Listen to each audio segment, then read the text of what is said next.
하나님 말씀은 창세기 14장 17절에서 24절 말씀입니다. 아브라함이 그돌라오멜과 함께 왕들을 쳐 부수고 돌아올 때에 소돔 왕이 사회 골짜기 곧 왕의 골짜기로 나와 그를 영접하였고 살렘 왕 멜기세덱이 포도주를 가지고 나왔으니 그는 지극히 높으신 하나님의 제사장이었더라. 그가 아브라함을 축복하여 이르되 천지의 주제이시오 지극히 높으신 하나님이여 아브라함에게 복을 주옵소서. 너희 대적을 내 손에 붙이신 지극히 높으신 하나님을 찬송할지로다 하매 아브라함이 그 얻은 것에서 10분의 1을 멜기세덱에게 주었더라. 소돔 왕이 아브라함에게 이르되 사람을 내게 보내고 물품은 내게 가지라. 아브라함이 소돔 왕에게 이르되 천지의 주제이시오 지극히 높으신 하나님 여호와께서 내 손을 들어 맹세하노니 내 말이 내가 아브라함으로 치부하였다 할까 하여 내게 속한 것은 실한 우락이라나 들매끈하는 가닥도 내가 가지지 아니하리라. 오직 젊은이들의 먹은 것과 나와 동맹한 안넬과 에스골과 마므레의 분깃을 제할지니 그들이 그 분깃을 가질지니라. 아멘. 인사를 하겠습니다. 하나님 사랑합니다. 이스라엘과 아랍 간의 6.1 전쟁 당시에 이스라엘의 승리 원인을 크게 세 가지로 말합니다. 유일한 신앙이고 국론 통일, 제공권 장악입니다. 전쟁 초기 이스라엘은 우리는 공개할 수 없는 최신 무기를 가지고 있다. 우리는 그 무기 때문에 반드시 이길 것이라고 선언하였습니다. 이에 전 세계 군사 전문가들과 미국의 정보 당국은 극비리에 그 정체를 밝히기 위해서 나섰습니다. 하지만 어느 정보기관도 그 최신 무기의 실체를 밝히지 못했습니다. 전쟁이 끝난 후 이스라엘이 밝힌 최신의 무기는 그들이 하나님 앞에 하나님을 향한 유일한 신앙이었다고 말하였습니다. 오늘 본문을 통하여서 아브라함의 전쟁에서 승리할 수 있었던 원인은 오직 하나님을 의지하는 신앙이었습니다. 결국 하나님께서 아브라함께 함께 하셨기에 전쟁에서 승리하게 되었습니다. 아브라함은 전쟁에서 승리한 후 자신이 살고 있는 가나안으로 돌아왔습니다.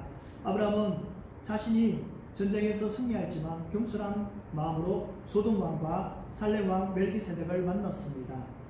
우리는 우리의 삶이 아무런 문제 없이 하나님 앞에 행통함으로 또한 우리가 걱정 근심 없이 잘 될 때에 하나님께서 인도할 때에 더욱더 겸손하여 하나님 앞에 온전히 설 수 있는 아브라함처럼 설 수 있는 우리 모든 성도들이 되어야 합니다. 아브라함은 광연합군 그돌라올 왕에게 조카 롯이 사로잡혔다는 소식을 듣고 자신에게 집에서 길리운 318명을 데리고 북방연합군 그돌라오멜을 쫓아가 밤에 기습하여 그들을 해를 찔러 북방연합군들을 물리치고 그들이 사로잡은 사람들과 재물을 다시 찾아왔습니다. 아브라함의 전쟁에 승리했다는 소식을 듣고 소돔 왕이 아브라함을 영접하기 위해서 나왔습니다. 아브라함의 전쟁 후 첫 번째는 아브라함의 전쟁의 승리 소식을 듣고 소돔 왕과 살렘 왕 멜기세덱이 아브라함을 영접하러 나왔습니다.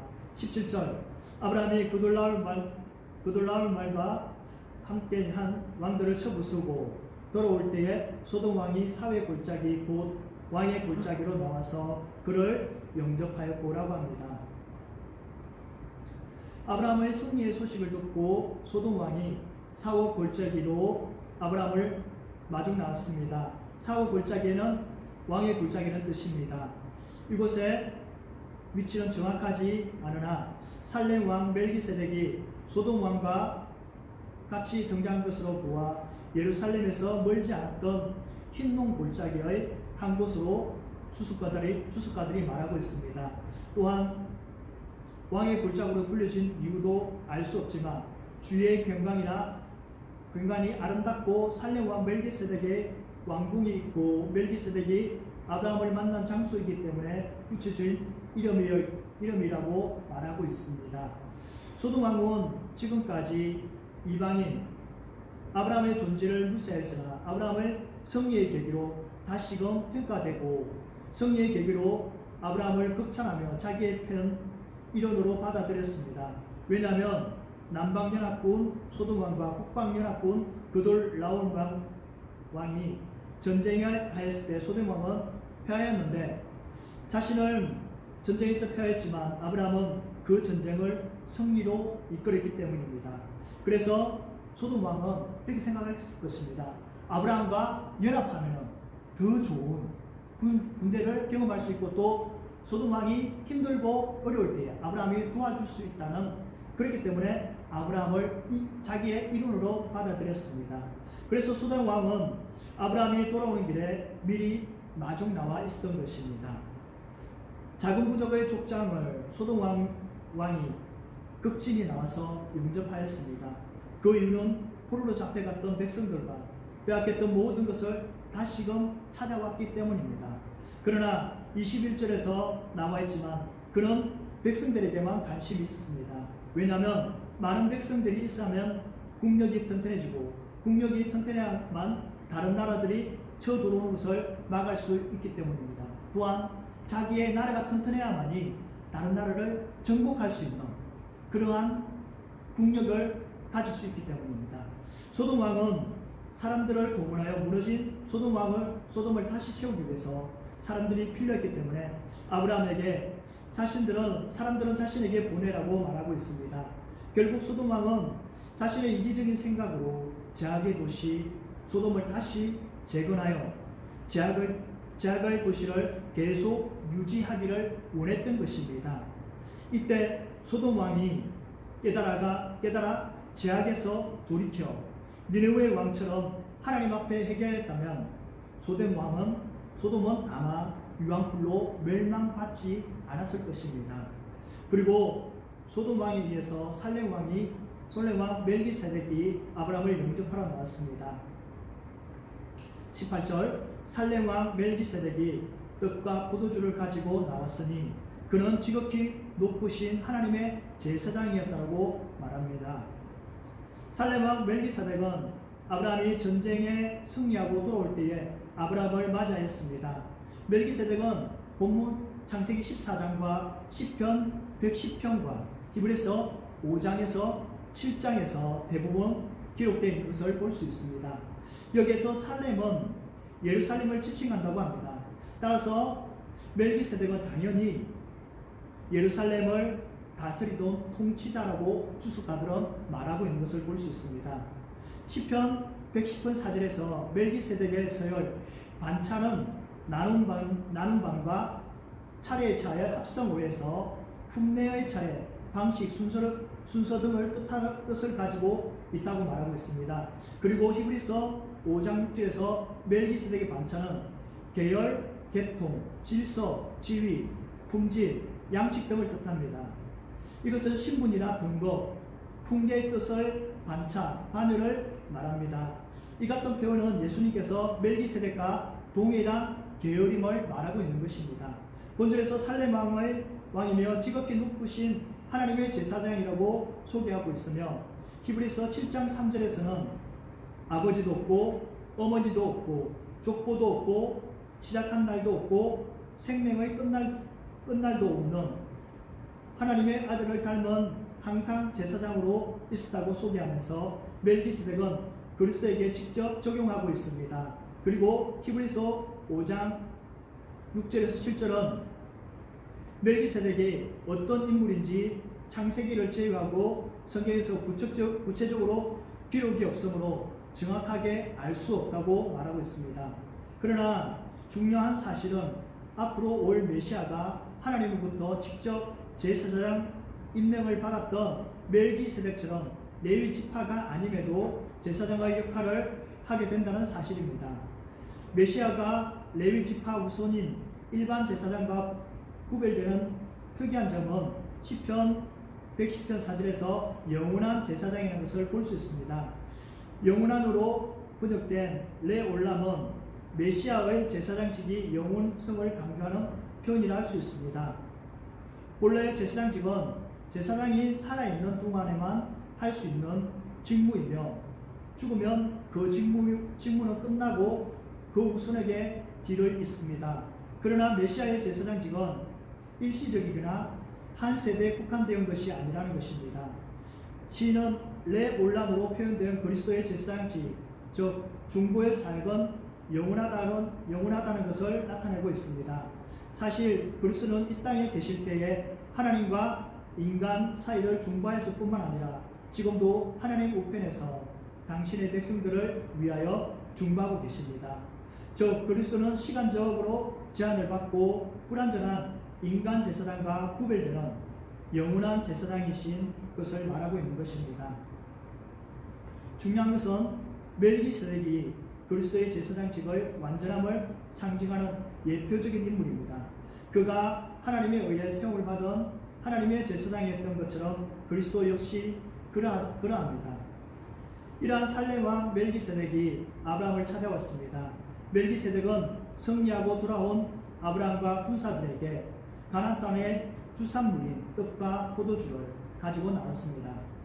이것은 전쟁에서 승리하고 돌아온 군사들과 아브라함의 원기를 회복시키고 평화를 가져준 것에 대한 감사의 마음을 가지고 아브라함과 전쟁에 참여한 사람들을 영접하였던 것입니다. 오늘 예배를 통해서 하나님께서 우리에게 주시는 진정한 평화가 넘치는 귀한 시간이 되기를 바랍니다. 전쟁에 승리한 후 두 번째, 멜기세덱은 전쟁에서 승리하고 돌아온 평화를 가져준 아브라함을 축복합니다. 19절, 그가 아브라함에게 축복하여 이르되 천지의 주제이시오 지극히 높으신 하나님이여 아브라함에게 복을 주옵소서라고 합니다. 그가 아브라함을 축복하다의 히브리어 바라크는 무릎을 꿇다, 축복하다, 복을 주다, 찬양하다의 뜻으로 세 번이나 기록됩니다.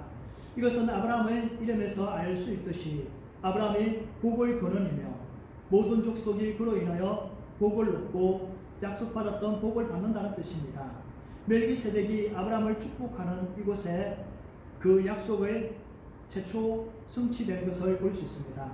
멜기세덱이 베푼 선의 예견된 결과 아브라함 자신이 축복을 받으리라는 것입니다. 멜기세덱은 아브라함을 축복하며 하나님을 천지의 주주이시며 지극히 높으신 하나님이라고 고백합니다. 천지의 주제는 하나님께서 창조주여 역사의 주관자여 만물의 소유이심을 말합니다. 지극히 높으신 하나님은 하나님의 초월성, 거룩성, 완전성을 말합니다. 또한 멜기세덱은 지극히 높으신 하나님의 제사장으로서 하나님을 지극히 높으신 하나님으로 고백하고 있습니다. 여기에 지극히 높으신 하나님은 엘리오는 아주 독특한 표현입니다. 이 표현에서 구약에서 자주 나타나지 않지만 본문에서 4번이 나옵니다. 이 표현이 내표되고 있는 것은 모든 신들 위에 뛰어난 지극히 높으신 존재이신 하나님을 뜻합니다. 우리는 신약에서 지극히 높으신 이와 지극히 높으신 하나님으로 볼 수 있습니다. 멜기세덱은 아브라함을 위해 떡과 포도주를 가져왔을 뿐만 아니라 천지의 주주이시오 지극히 높으신 하나님의 이름으로 아브라함을 축복하였습니다. 이 축복은 멜기세덱이 가지고 나온 떡과 포도주보다 아브라함에게 더 힘을 주고 격려하며 용기를 주었을 것입니다. 멜기세덱이 아브라함을 축복한 것처럼 성도들 간에 서로 축복을 빌어주는 성숙한 성도인들이 되어야 합니다. 그리스도는 영원한 대제사장으로서 단순히 축복을 주시는 것만 아니라 하나님께 나오는 모든 자를 구원해 주시는 분심을 믿으시기 바랍니다. 멜기세덱의 축복이 이어집니다. 20절, 너희 대적을 손에 붙이신 지극히 높으신 하나님을 찬송할지로다 하며 아브라함이 그 얻은 것에서 10분의 1을 멜기세덱에게서 주었다라고 합니다. 멜기세덱은 아브라함에게 너희 대적을 내 손에 붙이신 하나님을 찬송한다라고 말하고 있습니다. 여기서 붙이다, 마게는 본문에서와 같이 오직 강행으로만 3번밖에 사용되지 않는 독특한 단어입니다. 이는 위험으로부터 피할 수 없이 에워싸여 있는 상태를 말합니다. 아브라함은 소수의 무장된 사람들과 몇 명의 연합군으로 북방연합군을 물리치려는 것은 무리입니다. 상대가 되지 않는 전쟁입니다. 계란으로 바위치기입니다. 이렇게 아브라함은 피할 길이 없이 적으로부터 에워싸여 있었습니다. 그러나 지극히 높으신 하나님께서 아브라함의 대적들을 피할 수 없는 곳으로 몰아서 아브라함을 하여금 그들을 진멸하여 전쟁에서 승리할 수 있었다고 말하고 있는 것입니다. 이처럼 전쟁을 비롯하여 모든 일의 승패는 오직 하나님께 달려 있습니다. 또 여호와의 구원하심이 칼과 창에 있지 아니하며 이 무리를 알게 하리라. 전쟁은 여호와께 속한 것이니 그가 너희를 우리 손에 붙이리라는 말씀과 비슷한 말씀입니다. 멜기세덱은 아브라함이 북방연합군을 이기고 돌아올 수 있었던 것은 하나님께서 아브라함과 함께 하셨기 때문이라고 말하고 있는 것입니다. 그래서 그는 하나님께 복을 돌렸습니다. 하나님께 복을 돌린다는 것은 하나님을 찬양한다는 뜻입니다. 힘들고 어려울 때만 하나님을 찾는 것이 아니라 승리할 때, 성취할 때, 기쁠 때 항상 하나님을 기억하며 하나님 앞에 영광을 돌리라는 것이 성도의 자세입니다. 아브라함은 그가 얻은 것의 10분의 1을 멜기세덱에게 주었습니다. 성경에서 처음 나온 11조에 대한 본문입니다. 11조의 규례는 후에 모세에 의해서 들어지게 되었지만 본절에서 나타나는 것처럼 그 이전에도 이미 시행되고 있었습니다. 멜기세덱의 축복을 받은 아브라함은 전리품 가운데 10분의 1을 멜기세덱에게 드렸습니다. 이것은 아브라함이 멜기세덱의 제사장 직분을 인정했고 승리를 주신 하나님께 대한 감사의 표현입니다. 아브라함은 멜기세덱이 고백한 하나님의 칭호를 보고 하나님을 섬긴다는 확신에 멜기세덱에 예물을 드렸습니다. 본장에서 많은 왕들이 등장하지만 아브라함이 머리를 숙인 왕은 멜기세덱밖에 없습니다. 한편 10분의 1을 드린 이 사건을 놓고 히브리서 7장 9절에서는 레위가 아브라함의 후손이기 때문에 아브라함을 통해 11조를 드렸다고 말하고 있습니다. 그러므로 레위인보다 높은 반열에 있는 멜기세덱은 살아계신 하나님의 제사장이신 대제사장이신 그리스도의 모형인 것입니다. 아브라함이 멜기세덱에게 11조를 드린 것처럼 우리도 하나님께 11조를 드려야 합니다.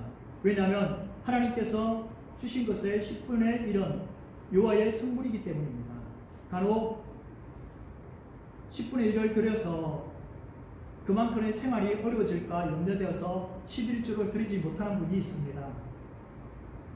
이것은 믿음이 부족하기 때문입니다. 예수님께서 먹고 마시는 또 입는 문제보다 주의 영광을 위해서 먼저 하라고 말씀하셨습니다. 우리가 하나님을 일에 위해서 생활의 우선순위를 결정하고 산다면 수입의 정보를 들어도 하나님께서는 우리의 모든 삶을 책임져 주실 것입니다.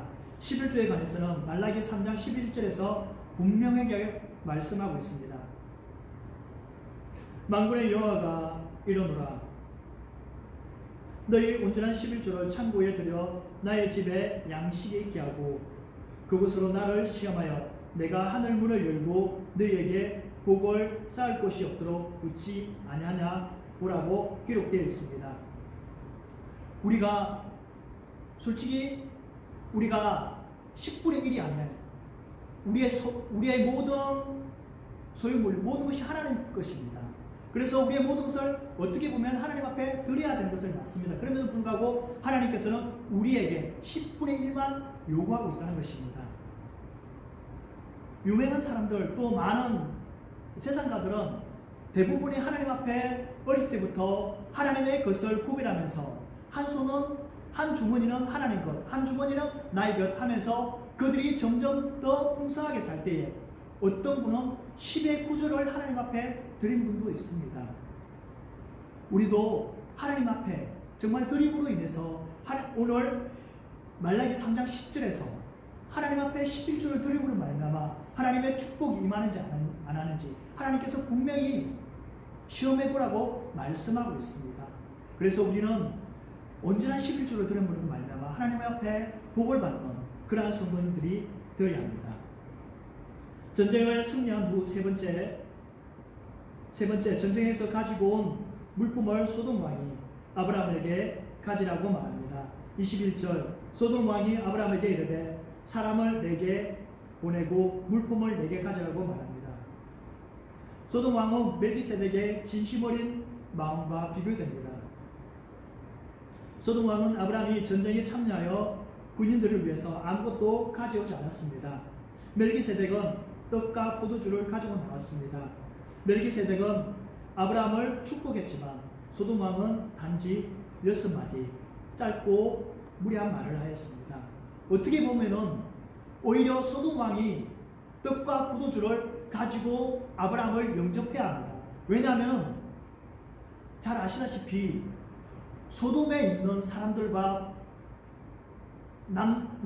남방연합군의 그 모든 사람들과 포로들을 잡혀가고 또한 소유물들이 빼앗겼기 때문에 오히려 소돔 왕이 아브라함을 떡과 포도주로 영접해야 될 것이 맞습니다. 그렇지만 소돔 왕은 그냥 아무것도 가지고 나오지 않았습니다. 그러면서 소돔 왕이 이렇게 말합니다. 사람은 내게 보내고 물품을 내가 가지라고 예의 없이 이기적인 태도로 말합니다. 아브라함은 목숨을 걸고 되찾아온 사람들과 재물을 차지할 권리가 아브라함에게는 있습니다. 만약 아브라함이 전쟁에서 패했다면 소돔 왕은 그 사람들과 물품을 그돌라올 왕에게 속하게 되었기 때문입니다. 소돔 왕은 자신이 전쟁에 패했을 때부터 그 모든 권리, 그 모든 소유를 이미 포기했습니다. 그렇기 때문에 전쟁에서 되찾아온 사람들과 재물의 소유권은 아브라함에게 있는 것입니다. 소돔 왕은 그것을 자신의 소유라고 말할 수가 없습니다. 그런데도 소돔 왕은 아브라함에게 선심 쓰듯이 사람을 보내고 재물을 내게 가지라고 말하고 있습니다. 이 말은 전쟁에서 패한 왕이 말할 것은 안 됩니다. 소돔 왕은 돌아온 아브라함이 사람과 재물에 관해서 말할 때까지 기다려야 합니다. 아브라함이 그냥 이 모든 소유나 이 모든 사람들을 가지고 가십시오 이렇게 말할 때까지 기다리고 있어야 했습니다. 아브라함 입장에서는 북방연합군과 남방연합군의 전쟁에는 관심이 없습니다. 상관하지 않아도 됩니다. 그러나 자신의 생명과 같은 롯이 사로잡혔다는 소식에 아브라함이 아무것도 주저하지 않고 자신의 집에 길리온 사람과 길리온 318명과 아넬과 에스골과 마므레와 함께 자신이 죽을지도 모르지만 오직 롯만 보고 전쟁에 참여했던 것입니다. 만약 이 전쟁에서 아브라함이 롯만 구원하였다면 소돔 왕은 아무런 말도 할 수가 없습니다. 아브라함은 포로를 잡혀온 사람들과 재물을 다 찾아왔습니다. 소돔 왕의 탐욕스러운 눈에는 아브라함이 가져온 모든 전리품이 자기의 것으로 받아들였습니다. 그리고 사람들을 더 가치 있게 봤습니다. 그래서 아브라함에게 사람들은 보내고 물품을 가지라고 말하고 있는 것입니다.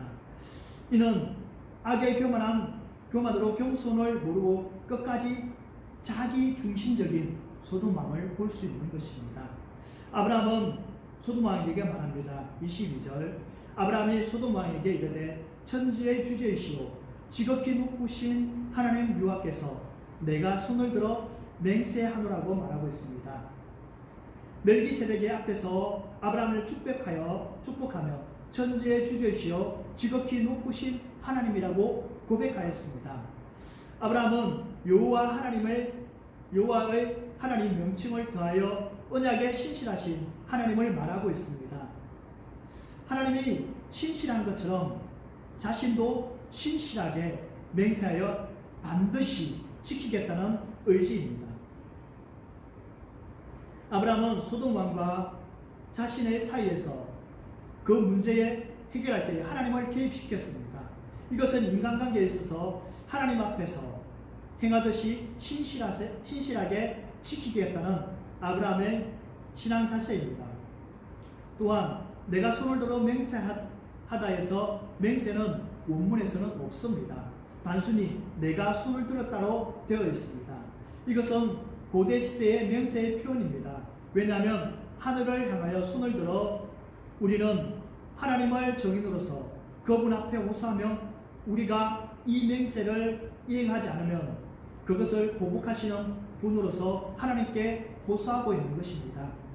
만약 내가 하나님 앞에 맹세해서 내가 그 맹세를 지키지 않으면 하나님 앞에 저주를 받겠다는 그러한 뜻이 있는 것입니다.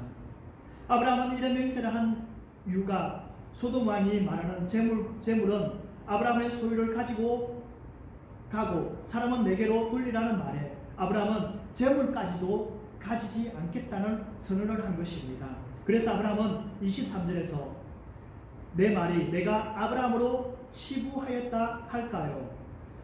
내게 속한 것은 실 한 오락이나 들매건 한 가닥도 내가 가지지 아니하리라고 말하고 있습니다. 내 말이 내가 아브라함을 치부하였다 할까 하여에서 치부하다는 히브리어 아사라는 부유하다는 뜻입니다. 아브라함은 이방인의 왕으로 인하여서 자기가 부유하게 되었다는 말을 듣기를 거절하는 것입니다. 이는 아브라함이 하나님께서 자신에게 복을 주시겠다는 약속을 신뢰하기 때문입니다. 또한 내게 속한 것 실 한 오락이나 들매건 한 가닥도 내가 가지지 않겠다는 아브라함이 이처럼 보잘것없는 것 하나로도 취하지 않겠다는 것입니다. 전쟁에서 그 모든 소유와 또 사람들을 정말 신발끈 아주 작은 것 하나라도 내가 손대지 않겠다라고 선언하는 것입니다. 아브라함은 다른 사람들로부터 재물에 연연하는 사람으로 오해받고 싶지 않았기 때문입니다. 이방신을 섬기던 부패한 소돔 왕의 도움을 받고 싶지 않았습니다. 오직 하나님의 역사만으로 자신이 부하게 되므로 하나님의 영광을 드러내기 위함입니다. 아브라함이 믿음의 조상으로 재물에 연연하지 않는 것처럼 우리 역시 재물에 연연하여서 하나님의 일을 등한시하는 어리석은 성도는 되어서는 안 됩니다. 아브라함이 소돔 왕에게 말합니다. 24절 오직 젊은이들이 먹은 것과 나와 동행한 아넬과 에스골과 마므레의 분깃을 제할지니 그것이 그의 분깃을 가질 것이라고 말하고 있습니다. 아브라함은 전리품을 얻을 것을 포기하였습니다. 전쟁에 함께 참여했던 그들의 권리를 보장해 달라고 말하고 있는 것입니다. 아브라함은 소돔 왕에게 부탁하는 것이 아니라 그들이 그들의 목을 취할 것을 명령하고 있습니다. 이처럼 아브라함은 자신의 권리를 타인의 권리를 위해서 아낌없이 사용하여 긍휼과 사랑이 넘치는 사람이었습니다. 아브라함은 자신의 희생하는 희생적인 삶을 살았습니다. 우리 역시 아브라함처럼 자신을 희생하여 남을 윤택하게 하는 성숙한 성도인들이 되어야 합니다. 말씀을 정리하겠습니다. 사랑하는 성도 여러분, 서두의 이스라엘 백성들이 아랍과 전쟁에서 이스라엘이 승리한 것은 그들의 신앙이었습니다. 오직 하나님만 의지하는 신앙을 가졌을 때에, 하나님을 의지했을 때에 그들은 승리할 수 있었습니다. 아브라함의 전쟁에서 승리한 것과 룻이 사로잡힘이 세상을 선택한 자와 하나님을 선택한 자가 어떠한 결과가 일어나는지를 보여주고 있습니다. 세상을 선택한 자는 처음에 비록 잘되고 부유하고 또 행복하게 삶는 것처럼 보이지만 끝내는 멸망을 당한 것을 볼 수 있습니다. 그러나 하나님을 선택하는 자는 처음에는 보잘것없고 힘들고 어렵고 고통당하는 것만 같지만 끝내는 승리하는 삶을 살게 됩니다. 그렇다면 성도 여러분은 어느 길을 선택하시겠습니까? 여러분 앞에 세상의 길, 넓은 길이 있습니다.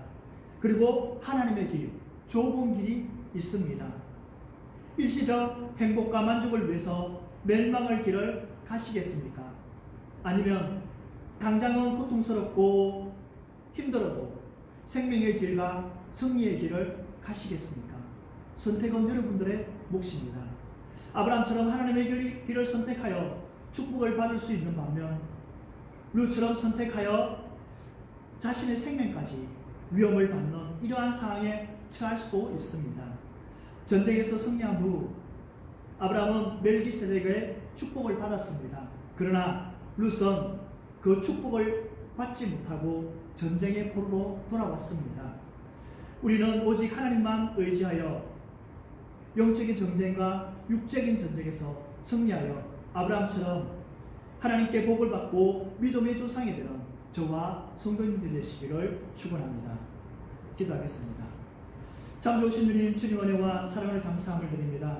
하나님, 아브라함이 전쟁에 승리할 수 있었던 것은 온전히 하나님을 의지하고 하나님을 바라봤기에